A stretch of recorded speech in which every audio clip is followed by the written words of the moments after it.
À la une de cette édition, la communauté chrétienne célèbre demain Pâques. Dès le début de ce journal, nous suivrons les messages du ministre en charge des affaires religieuses, de l'archevêque de Bamako et du délégué général de l'AGEMPEM.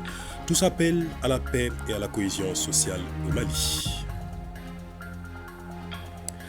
Ramadan, reportage de la rédaction. Le jeûne des élèves et étudiants parviennent-ils à étudier et jeûner facilement en cette période de forte chaleur? Awa Adama Koulibaly a rencontré certains, vous allez voir, y tiennent tant bien que mal. Nous irons également à Tombouctou pour déguster le pain traditionnel et le sinacelle. Ce sont des aliments très prisés par les populations en ce mois de Ramadan. Nos équipes ont sillonné quelques familles là-bas.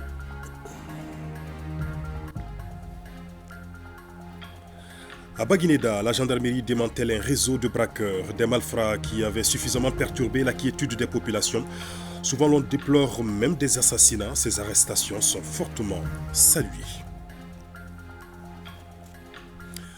Mesdames, Messieurs, bonsoir. La communauté chrétienne au Mali et à travers le monde entier célèbre demain Pâques. Pâques est appelée aussi la résurrection de Jésus-Christ. Au nom des autorités de la transition, le ministre en charge des affaires religieuses s'adresse à tous les chrétiens du Mali. Dr Mahamadou Koné loue leurs actes patriotiques posés au quotidien pour le bien-être des Maliens. Il les exhorte à plus de prières et de bénédictions pour le Mali. Nous l'écoutons au micro de Fademba Keïta. Au nom du président de la transition, chef de l'État, du Premier ministre et chef du gouvernement, et au nom des membres du gouvernement et à mon nom propre, je vous souhaite une bonne fête de Pâques, chers frères et sœurs chrétiens. Après 40 jours de jeûne dans la prière, la pénitence et le partage pour nos frères chrétiens, je voudrais attirer votre attention. Cette année, nos frères et sœurs musulmans aussi sont en train de jeûner leur ramadan. L'occasion aussi est bonne pour vous demander de continuer à prier le tout-puissant Allah subhanahu wa ta'ala, le clément et le miséricordieux pour notre pays, le Maliba, qui continue de souffrir toujours de cette crise multidimensionnelle que nous connaissons tous ici présents. Nous apporte la victoire sur les forces du mal, qu'elle soit encore un passage pour nous de sortir de la ténèbre pour aller dans la lumière, de sortir de la haine pour aller à l'amour. Que l'âme des disparus morts pour la cause de la patrie repose en paix. Je profite de l'occasion pour vous demander de soutenir les autorités du pays pour une transition bien reçue. Que cette fête pascale puisse être source d'apaisement, de prière avec tous nos frères chrétiens musulmans et musulmanes. Notre Mali puisse retrouver sa paix et sa quiétude d'attente. Le cardinal Jean Zerbo, archevêque de Bamako, et le délégué général de l'AGEMPEM adressent aussi leurs vœux à toute la communauté chrétienne. Dans leur message, ils invitent les Maliens à l'unité, à la paix et à la cohésion sociale. Les détails avec Fademba Keïta.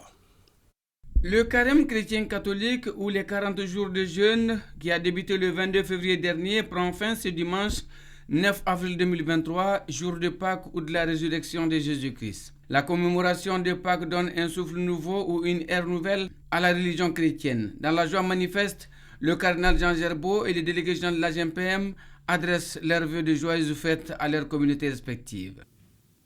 Pâques, c'est la fraternité scellée dans le sang du Christ. Par son sang versé sur la croix, le Christ a fait tomber le mur qui séparait les hommes pour en faire une seule famille. La famille des enfants de Dieu, la famille des disciples, des apôtres, des amis, des frères et sœurs et des témoins du Christ.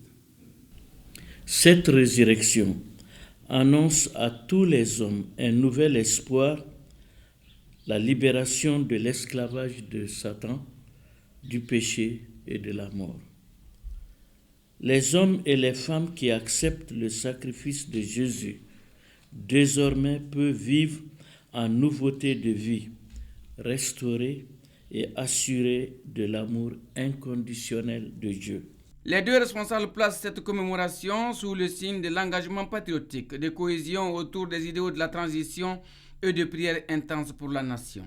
Pendant que nous commémorons Pâques, notre pays, le Grand Maliba, est engagé aussi dans la voie de sa libération. Notre pays a besoin d'un renouveau. Tous les enfants du Mali, sans distinction de race, de genre, de religion et d'ethnie, doivent se donner les mains pour une renaissance de notre nation. Nous devons donc apprendre à renforcer le vivre ensemble, le respect de soi et de l'autre, le sens du pardon, de l'amour du prochain dans le partage. C'est le sens de notre vocation humaine. Que nos privations et pénitences durant ce temps de grâce, de carême et de ramadan, dans le jeûne, la prière, le partage, la réconciliation, nous rapprochent davantage de Dieu et de nos frères et sœurs. La veille pascale, la messe et le culte respectivement à la cathédrale et à l'église évangélique de Bamako-Croix, les prières et vœux de Pâques sont les temps forts de cette fête qui est le passage de la mort à la vie, de la défaite à la victoire éternelle. Fête pascale durant le mois de Ramadan ici au Mali. Le président de la transition au chevet des populations vulnérables, l'équipe en charge de ces œuvres sociales poursuit les dons à travers le pays. À Mopti, les veuves des militaires et autres victimes de guerre ont reçu des vivres. Le but reste le même, atténuer la souffrance des bénéficiaires en ce mois de Ramadan. Boubacar Sankaré, Souleymane Tepsouké. Le président de la transition, le colonel Assimi Goïta, fait parler son cœur en ce mois béni de Ramadan. Il vient de remettre une importante quantité de vivres aux veuves, orphelins et victimes de guerre de la zone de défense numéro 6. Le don est composé de riz, de mil, de sucre et d'huile alimentaire. Ce geste du président de la transition nous voit droit au cœur et vient réconforter une fois de plus les veuves et victimes de guerre de la zone de défense numéro 6 qui de tout temps se sont sentis dans de bonnes mains. C'est pourquoi, au nom de l'ensemble des militaires et paramilitaires de la zone de défense et à mon nom propre, j'exprime ma profonde gratitude et mes sincères remerciements aux autorités de la transition. Nous remercions le président de la transition pour cet élan de solidarité en ce mois béni de Ramadan. Les veuves, de par ma voix, vous disent merci. Le geste qui s'inscrit dans le cadre des œuvres sociales du président de la transition témoigne à suffisance la volonté des plus hautes autorités à soutenir et accompagner les veuves des militaires tombés sur le champ de l'honneur. Le président de la transition a en cœur tous les Maliens. Nous savons que le mois de carême est un mois assez spécial dans notre pays où les dépenses augmentent. Donc ces veuves, elles ont certes perdu leur mari, mais elles ont perdu leur mari pour le Mali. Et c'est un devoir pour le Mali de les soutenir dans les moments les plus difficiles. Et le commandant de zone de donner l'assurance que toutes les dispositions utiles seront prises pour une meilleure répartition du don entre les bénéficiaires. On en vient au grand format de la rédaction. À présent, en cette période de forte chaleur, le Ramadan s'invite en pleine année scolaire et universitaire. Ils sont nombreux, ces élèves et étudiants qui accomplissent le 4e pilier de l'islam, habitués ou pas. Ils doivent braver de longues et fatigantes journées. Parviennent-ils à tenir? Réponse dans ce reportage signé Awa Adama Koulibaly et Aruna Diarra. C'est la récréation au groupe scolaire Notre-Dame du Niger. L'heure de se dégourdir les jambes, mais aussi de manger. Ce dernier plaisir, Aminata ne peut se le permettre aujourd'hui. Aujourd'hui, je ne vais pas acheter à manger parce que je suis en jeûne. Comme elle, ils sont nombreux ces élèves âgés de 11 à 15 ans qui observent le jeûne en pleine année scolaire. Un choix personnel, nous disent-ils. Les parents ne m'obligent pas à jeûner, c'est mon propre choix. On jeûne pendant l'année scolaire par l'amour de notre religion. Aussi, c'est prouvé scientifiquement que le jeûne nous aide. Il y a des médecins qui les recommandent. Le jeûne du Ramadan permet d'effacer certains péchés. Cependant, la pénibilité du jeûne les rattrape quand le soleil est au zénith. Pris de faim et de fatigue, nos petits jeûneurs peinent à suivre correctement les cours. Les cours du soir, vers 16h, 17h, ça me fatigue un peu. Parfois, j'arrive à suivre, mais pendant le soir, sous la forte chaleur, ça devient un peu difficile. Vers midi, 13h, on est très fatigué, on n'arrive pas à bien suivre le cours. À ces heures, les élèves usent de toutes les techniques pour regagner leur domicile. Le temps est en leur faveur. Les enseignants cèdent parfois. On sent en elles que se sont permis de jeûner. Bon, d'autres aussi font semblant d'avoir jeûné. Entre-temps, elles se couchent disant qu'elles ont mal à la tête. On sait que c'est le jeûne. Les heures de fête, par exemple, c'est à partir de 15h, 16h. Vous savez que le soleil est encore ardent. Donc, du coup, certains viennent demander la permission. Monsieur, est-ce que vous pouvez m'excuser aujourd'hui? Elles ne disent pas directement qu'elles sont en jeûne. Et voilà, ils ne se sentent pas bien. Bien entendu, j'accepte. D'autres ont aménagé les horaires des cours. C'est le cas du groupe scolaire Mamadou Konaté. Avec la modification d'horaire par les autorités scolaires, je pense que c'est raisonnable et supportable.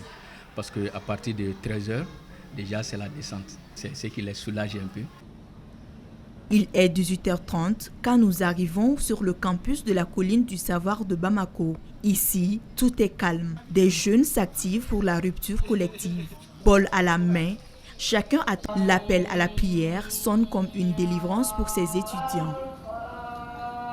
Après une journée non pas la plus pénible, les bouchées de la gloire se dégustent avec appétit. Ils reprennent de la force. Machallah, je me sens bien maintenant. Ouais, alhamdoulilah.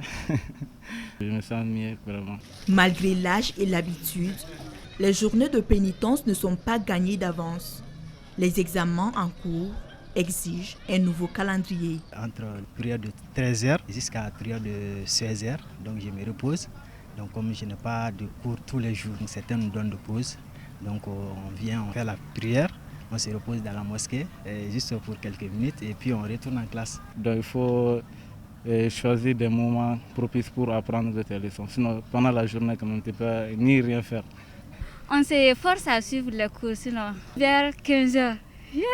En attendant les épreuves du lendemain, les étudiants ont suffisamment repris d'énergie pour bien reviser cette nuit.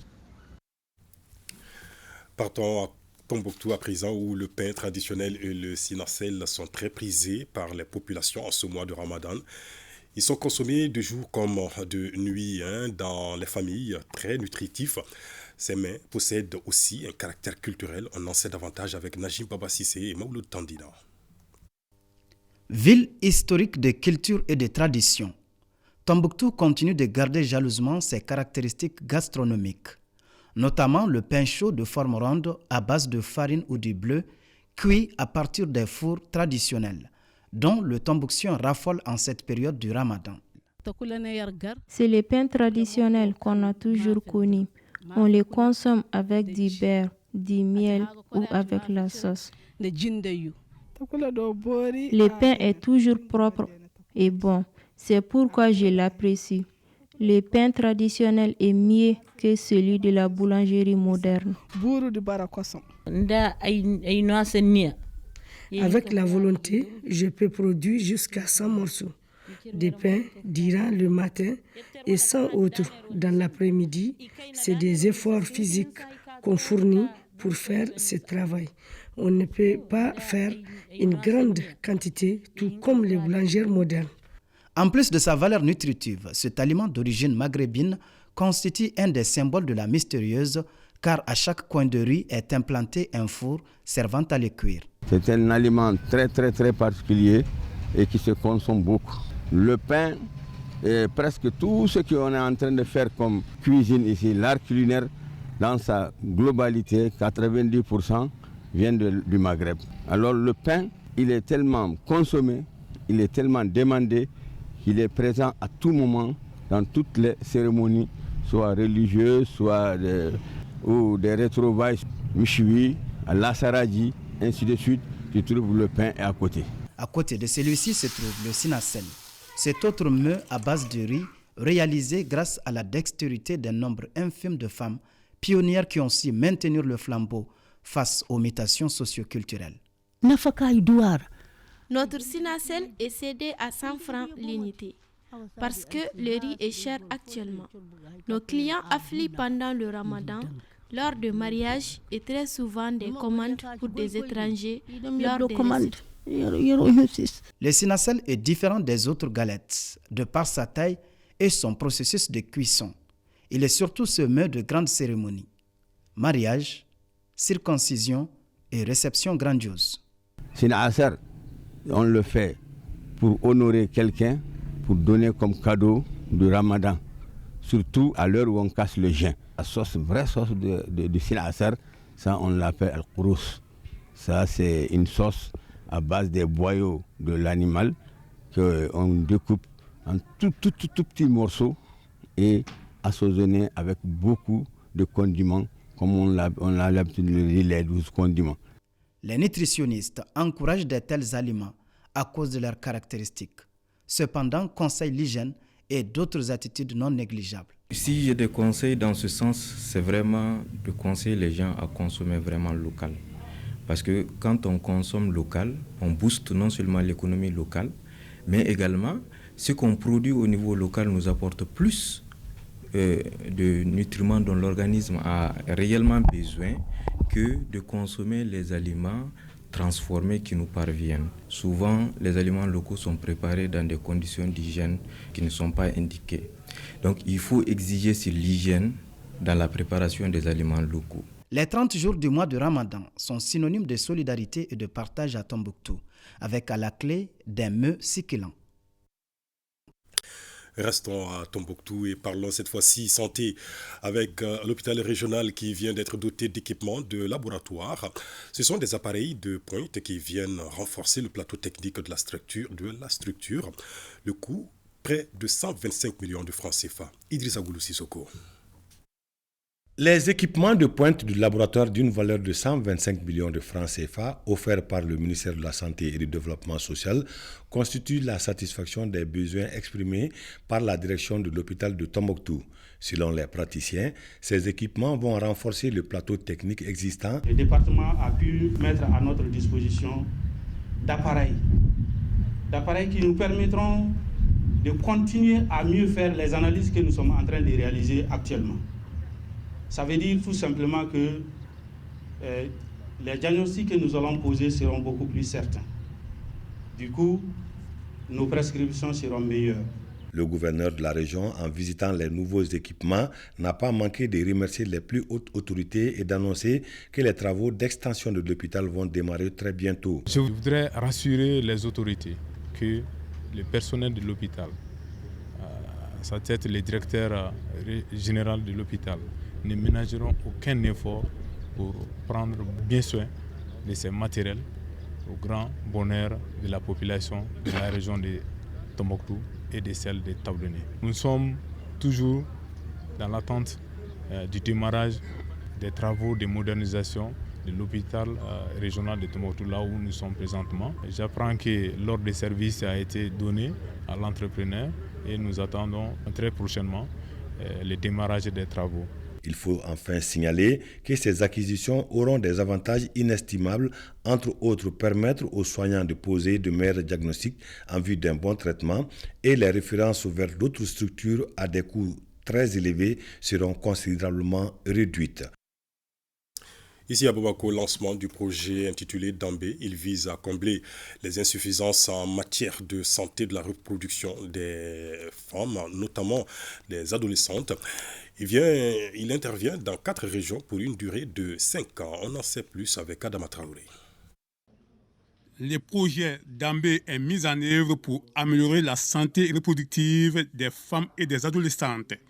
Également sensibiliser ces dernières à fréquenter les structures de santé. Le projet que la communauté a nommé par le nom de Dambé touchera 475 786 bénéficiaires directs, dont 101 954 adolescents et adolescentes de 10 à 14 ans et 373 832 femmes de 15 à 49 ans. En plus, 1110 bénéficiaires intermédiaires seront aussi touchés par ce projet. Le projet Dambé s'articule autour de 3 axes. Le premier axe, c'est qu'on va travailler pour améliorer la demande et l'offre de services de santé et droits sexuels et reproductifs pour les femmes et pour les adolescents. Le deuxième axe, c'est de soutenir les structures pour coordonner ces activités. Le troisième axe, c'est le renforcement des contrôles des ressources par les femmes et les adolescents. Le soutien des partenaires pour la bonne marche du projet ne fera pas défaut. L'appui du Canada au développement, basé sur notre politique d'aide internationale féministe, s'est axé sur des secteurs qui contribuent à l'amélioration des services sociaux de base, comme l'éducation, la gouvernance inclusive, la croissance pour tous et la santé, incluant l'accès à des services de santé reproductive de qualité. Le ministère de la Santé et du Développement social, à travers ses différents services et ses partenaires, sont engagés à rendre accessibles les services de santé à toute la population en général et les services de santé de droits sexuels et reproductifs pour les femmes et les adolescents en particulier. Ce projet d'Ambé d'une durée de 5 ans, avec l'appui financier de International Medical Corps, couvrira les régions de Ségou, San, Koutiala et Bougouni. Et le point Covid du jour à présent, ce samedi, les services de santé ont enregistré 2 nouveaux cas positifs sur 134 tests réalisés. On note un patient guéri et pas de décès. À ce jour, 4 patients sont placés sous traitement. Coopération culturelle entre Bamako et Ouagadougou, une délégation burkinabé conduite par le ministre en charge de la culture séjourne à Bamako. Elle a visité hier soir le musée national, occasion pour les Burkinabés de mieux s'imprégner de la culture malienne.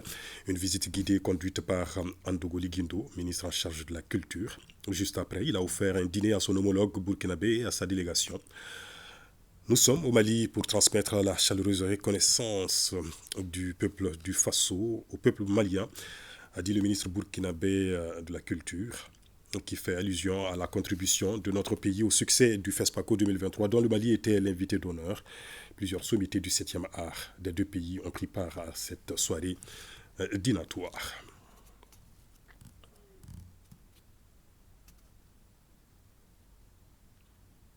Et voilà, une soirée donc animée par un groupe de musique des étudiants de l'INA. Le projet de la nouvelle constitution du Mali prend en compte l'essentiel des propositions du Front pour la sauvegarde de la démocratie. Ses responsables l'ont affirmé au cours d'un point de presse. Ils s'engagent à accompagner le processus jusqu'à son aboutissement. Nouhoum Sissoko.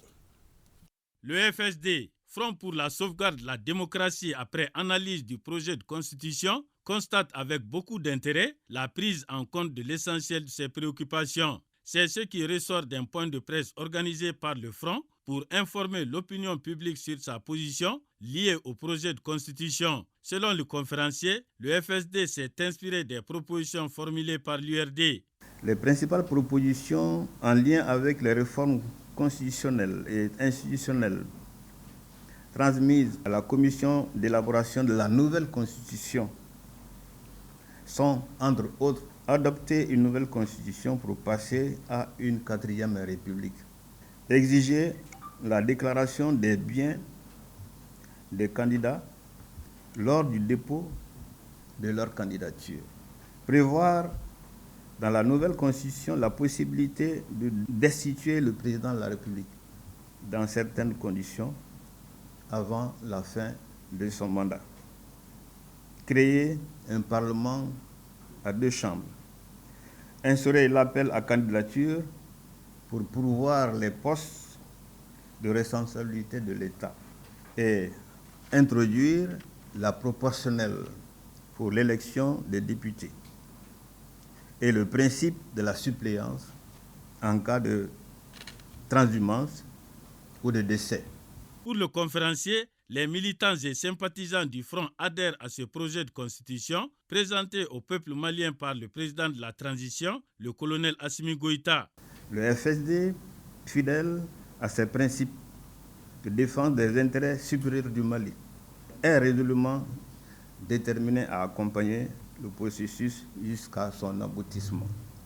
Le Front pour la sauvegarde de la démocratie est un regroupement de partis et de mouvements politiques, d'associations, de leaders d'opinion, de citoyens attachés au respect des libertés fondamentales. Il joue le rôle de sentinelle de la démocratie et de la bonne gouvernance. Le projet de la nouvelle loi fondamentale du Mali, également au centre d'une rencontre entre le gouverneur de la région de Koulikoro et les légitimités traditionnelles. Les échanges ont porté essentiellement sur le contenu et la vulgarisation du texte. Boubacar Sissoko, Cheikh Dambélé. Les échanges ont d'abord porté sur les critères de sélection et les modes de désignation des membres de l'EJ. Le chef de l'exécutif régional, le colonel Lamini Kapouris Sanogo, a informé l'Assemblée que les démembrements de l'EJ dans la 2e région sont mis en place avec satisfaction. J'ai tenu à rencontrer les chefs de village de quartier, puis les chefs coutumiers de Koulikoro, pour d'abord leur expliquer les critères de sélection et de désignation des représentants de la société civile, des partis politiques et des pouvoirs publics au niveau de l'EJ régional, local et au niveau des communes. Puisque nous avons déjà fini avec la sélection, c'est-à-dire le choix et puis la désignation des différents membres, nous leur avons expliqué la procédure qui a abouti à ces différents choix. La seconde étape de la réunion est consacrée au projet de constitution. Le gouverneur Sanogo a exposé les grands axes du document. Il a par ailleurs invité les légitimités coutumières à la mobilisation des populations afin de dire oui à la révision de la Constitution lors du référendum à venir. Les chefs du village ont réellement compris et je leur ai indiqué de tout faire pour transmettre à ceux-là qui n'ont pas eu la chance d'être là, aux autres chefs de quartier et de village et aux habitants de leur contrée, en tout cas ce qui a été dit ici. Et nous allons prendre des dispositions pour transmettre à travers l'Internet, en tout cas le projet déjà existant. Donc nous les avons invités enfin à la mobilisation pour le prochain référendum. Donc c'est le référendum qui va valider effectivement ce projet de constitution. Le premier responsable de la région exhorte donc les autorités coutumières à mettre à contribution les jeunes pour diffuser le texte auprès de leur population.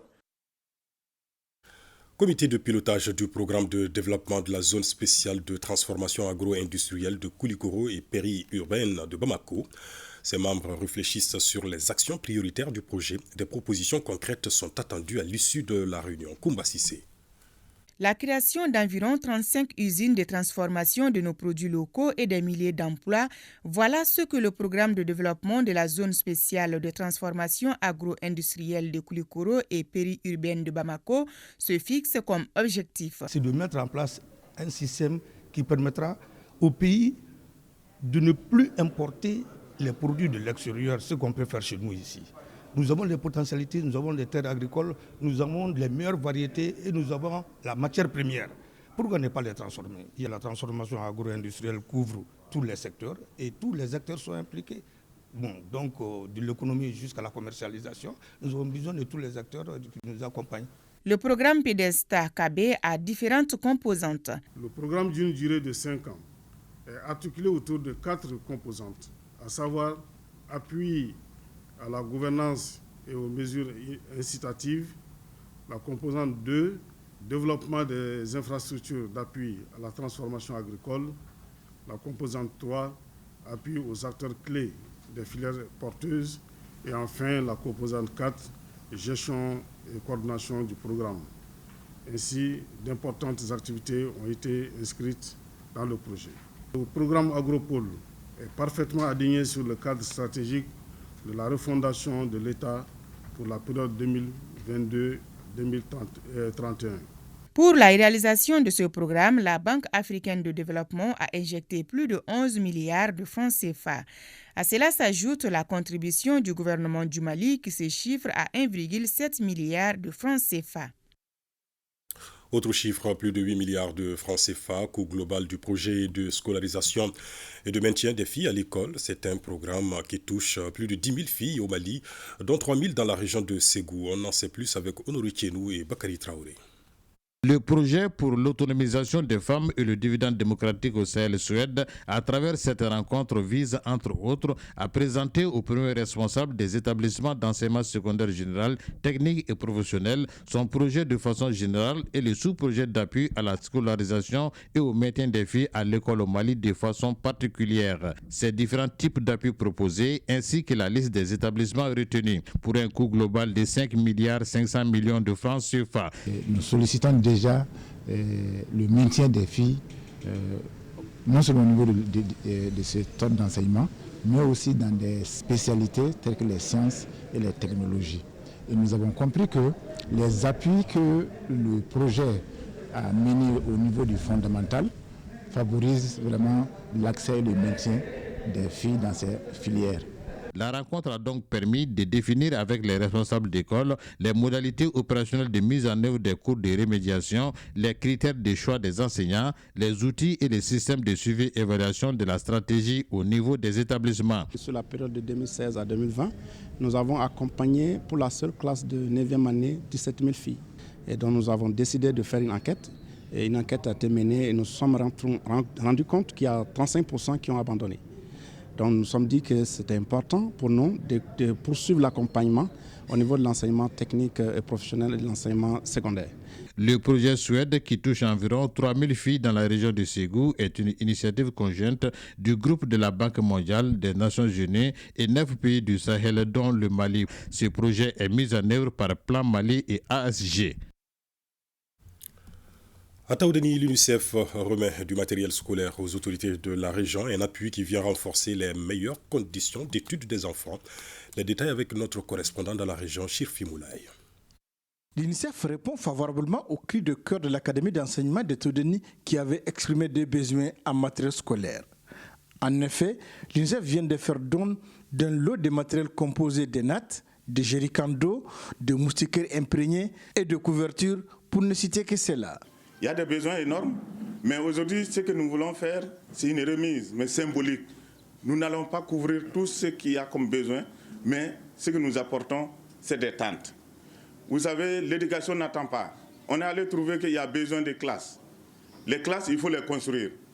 La construction prend du temps, mais quand on a des tentes, qui sont des kits qu'on peut utiliser dans beaucoup de situations, mais aussi comme salle de classe, nous avons cherché, nous avons trouvé 6 tentes qui peuvent servir de salles de classe. Nous vous remercions beaucoup et nous comptons sur vous, surtout dans le cas de la santé, l'éducation et l'hydraulique.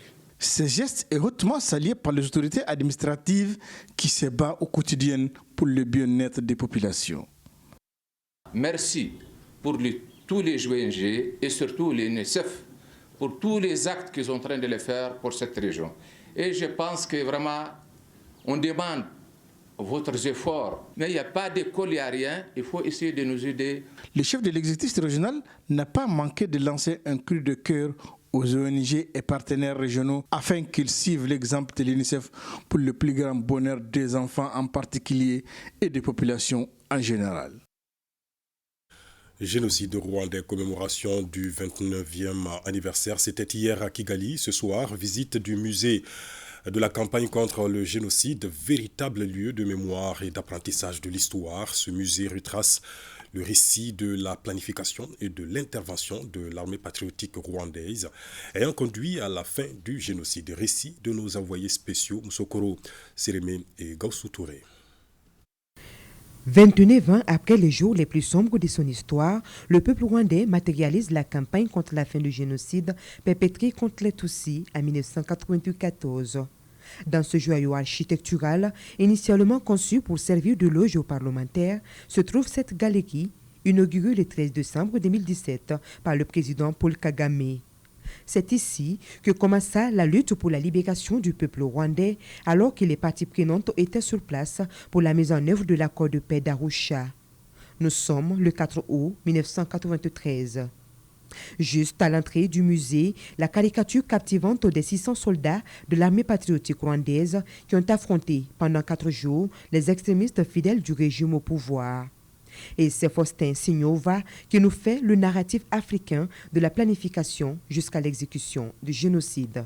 Le génocide perpétré contre le Rwanda, c'était les Rwandais qui tuaient d'autres Rwandais. Le casque bleu Rwanda n'ont pas intervenu pour arrêter le génocide. Et d'autres pays ont envoyé leurs troupes au Rwanda pour évacuer les ressortissants, abandonnant les victimes à leur bourreau. Et le gouvernement qui a signé les accords n'a pas respecté les accords d'Arusha.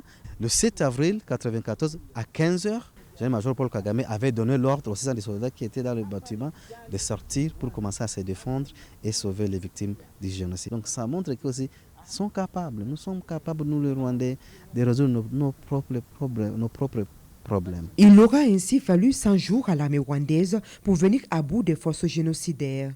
Et pour rendre hommage à tous les acteurs de lutte de la fin du génocide, l'État rwandais veut de l'édifice un temple d'enseignement de l'histoire à la jeune génération.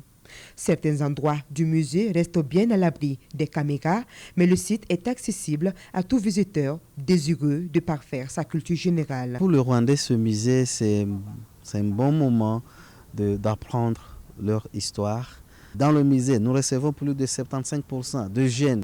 Lorsque vous enseignez ou vous apprenez l'histoire, vous concevez l'histoire et aussi vous préparez le futur. En plus du Kigali Mémorial Génocide, la réalisation du musée de la campagne contre la fin du génocide des Tutsis est une manière pour les Rwandais de mettre en lumière le long chemin qui a conduit le pays des mille collines sur la voie de la réconciliation, de l'unité et du développement. Ouf, de soulagement à Baginda, la gendarmerie démantèle un réseau de braqueurs, des malfrats qui avaient suffisamment perturbé la quiétude des populations. Souvent, l'on déplorait même des assassinats. Ces arrestations sont fortement saluées. Bouakar Kanouté avec le concours de la DIRPA. Ce coup de filet de la brigade de Baginda fait suite à une plainte de vol de la moto d'un cultivateur survenu le 24 février 2023 à la plaine irisicole. À travers les investigations et le professionnalisme des éléments de la brigade de Baginda, un suspect a été interpellé qui, suite aux interrogatoires, a dénoncé les autres complices, y compris sa sœur, qui est le cerveau de la bande. Les suspects, au nombre de 8, ont aussi été reconnus coupables de plusieurs cas de vol et de braquage. À l'issue des interrogatoires des autres complices interpellés, les perquisitions à domicile et les fouilles de cachette dans la localité de Soutrasso et sous la colline, dénommée Drapeau Colini, se sont soldées par la récupération de 2 armes automatiques de fabrication artisanale, 5 motos, des résines de chanvre indien et une somme de 53 500 francs CFA. Suite à une déclaration de vol de moto dont le nommé Haruna Koulibaly a été victime. Procédant à des investigations auprès de nos sources, nous avons pu interpeller le nommé Koman Diara, qui est le chef du gang à Bagneda Camp. Donc, il a été conduit au niveau de la brigade. Au cours de son audition, il a reconnu les faits et a cité ses complices et les receleurs. Et toutes les actions qu'ils ont eu à mener du mois de février jusqu'au 24 mars, dont nous avons pu découvrir 2 pistolets artisanaux. Ensuite, procédant à une fouille du sieur Koma, nous avons saisi un couteau numéro 6, des résines de chanvre indien. Au cours de nos investigations, 5 personnes ont été interpellées. Le commandant de brigade territoriale de Baginda, le sous-lieutenant Kali Sidibé, a saisi l'occasion pour saluer la promptitude et la détermination de ces éléments. Il a également exhorté la population à la bonne collaboration aux côtés des forces de défense et de sécurité pour la réussite de leur mission de sécurisation des personnes et de leurs biens.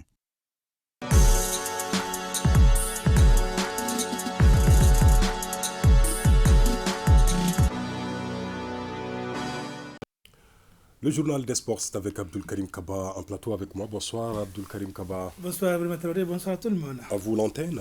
Merci bien, nous allons commencer par du basketball avec la fin du tournoi international des moins de 16 ans. Le Mali gagne les trophées chez les hommes et les filles. D'abord en filles, le Mali l'emporte par 52 face à l'Algérie. Chez les garçons, les Aiglons ont battu la Guinée 67-60. Le point avec Salif Ouedraogo. Les lampions se sont éteints sur le tournoi de l'amitié avec la double victoire du Mali. D'abord, dans la salle Salmatou Maïga, la voie a été tracée par les filles en s'imposant avec la manière devant les Algériennes 84-52. Chez les garçons, que ce fut laborieux pour les nôtres. Mais les aigles cadets, forts d'esprit et à force de courage, gagnent contre les Guinéens 67-60. En marge de cet événement, le président de la Fédération ivoirienne de basketball a consolidé l'esprit de cette amitié par une remise d'un maillot à son homologue malien. Il fallait faire venir des pays au Mali qui étaient censés être infréquentables. C'est la preuve que le Mali est une destination, que le Mali est debout. Et nous ferons en sorte que par le sport, on puisse faire que d'autres pays puissent venir visiter notre beau pays. Le Mali s'étaille la part du lion avec la première place en filles et en garçons. L'Algérie en filles et la Guinée en garçons se partagent la deuxième place. La Côte d'Ivoire se classe respectivement troisième en filles et en garçons. Dire que ce tournoi de l'amitié a vécu. Saluer les pays frères qui ont participé à ce tournoi et dire que la participation de ces équipes est un témoignage de la solidarité de leur pays envers notre pays, le Mali. Le Mali qui a l'épreuve, le Mali qui va triompher, le Mali qui va vaincre. Au-delà de la mise en jambe des sélections pour les futures échéances, le Mali aura gagné le pari de l'organisation tout en renforçant davantage les liens amicaux avec les pays invités. Et plus 2 pour Monsieur Trophée, il s'agit bien de Maître Jean-Claude Sidibé. Rappelons que ce tournoi de l'amitié de basketball des moins de 16 ans, garçons et filles, a été initié par la Fédération malienne de basketball avec en sa tête Maître Jean-Claude Sidibé. Et toutes les rencontres ont été jouées au Palais des Sports Salamatou Maïga. La compétition sert aussi de préparation pour les équipes en vue de futurs rendez-vous pour FIBA Afrique et FIBA Monde. Du football cette fois-ci avec le championnat national, la 13e journée qui a pris fin avec la victoire des 11 créateurs de Niarla sur l'ASL de Bamako. 3-2 déjà jeudi. Afrique Football Elite a fait à gagner par le minimum d'1-0 devant Yélé Olympique. Au classement, le Djolibassi est en tête avec 25 points. Deuxième ASL de Bamako, 22 points. L'ASCO complète le tiercé avec 21 points. Au bas du tableau, le SOB est 14e avec 11 points. À la 15e place, on retrouve le Sekita avec 8 points et un match en retard. Et 16e, donc dernier, Yélé Olympique avec 6 points. Des sports équestres, il en sera question bien sûr. Mamadou Baba Silla, c'est lui désormais qui dirigera le bureau de la Ligue des hippisme et des sports équestres du district de Bamako. Seul candidat, il a été élu avec 50 voix pour, avec un bulletin nul. Mamadou Baba Silla est à la tête d'un bureau de 21 membres pour 4 ans. Le jeune président de l'histoire de la Ligue des sports équestres de Bamako place son mandat dans l'union, l'unité, la paix et le développement de la race chevaline. Nous l'écoutons. Chers propriétaires et amis des chevaux, je n'ai jamais douté de votre soutien. J'ai prié Dieu de me donner toute l'inspiration pour répondre à vos attentes. Je vous remercie, je vous félicite pour avoir montré à travers ma candidature unique que nous sommes une famille et que nous sommes capables de nous unir autour de l'essentiel. Cependant, je vous invite à rester unis derrière votre bureau, à le coacher, à le conseiller quand il faut, car le bureau à lui seul ne peut pas. Mamadou Babassila, donc président de la Ligue des sports équestres de la Ligue de Bamako. C'est dans une bonne ambiance que s'est tenue cette assemblée générale élective. Merci beaucoup Abdul Karim Kaba pour ce journal des sports. Merci bien, Bruno Traoré. Et ce message du colonel Assimi Goïta, président de la transition, chef de l'État à la communauté chrétienne du Mali, à l'occasion de la célébration des fêtes de Pâques. Il me plaît de renouveler à toute la communauté chrétienne du Mali et du monde entier mes vœux de bonnes et heureuses fêtes. À travers cette commémoration singulière de la résurrection du Christ, vous magnifiez, après des moments de privation et de méditation, votre foi en Dieu, le Maître des cieux et de la terre. Je n'ai nul doute qu'en cette heureuse circonstance, vous amplifierez vos bénédictions et vos vœux pour la paix, la réconciliation et la concorde au Mali. Je garde espoir que Dieu, dans sa miséricorde et dans son infinie bonté, entendra vos prières et supplications et les répandra sur notre chère patrie, résolue à assumer son destin devant l'histoire pour le bonheur de ses fils et filles. Puisse Allah le Tout-Puissant exaucer vos vœux de bonheur, de sérénité et de prospérité pour vous et pour les autres communautés religieuses de notre pays. Au nom du peuple malien et à mon nom propre, à mon nom personnel, je souhaite de joyeuses fêtes de Pâques à tous les chrétiens du Mali ainsi qu'à ceux vivant sur notre territoire. Qu'Allah bénisse le Mali et protège les Maliens. Bonne fête de Pâques, signé colonel Assimi Goïta, président de la transition, chef de l'État. Ainsi s'achève donc ce journal. Merci de l'avoir suivi. Excellente soirée à toutes et à tous. Et encore une fois, bonne fête pascale à la communauté chrétienne.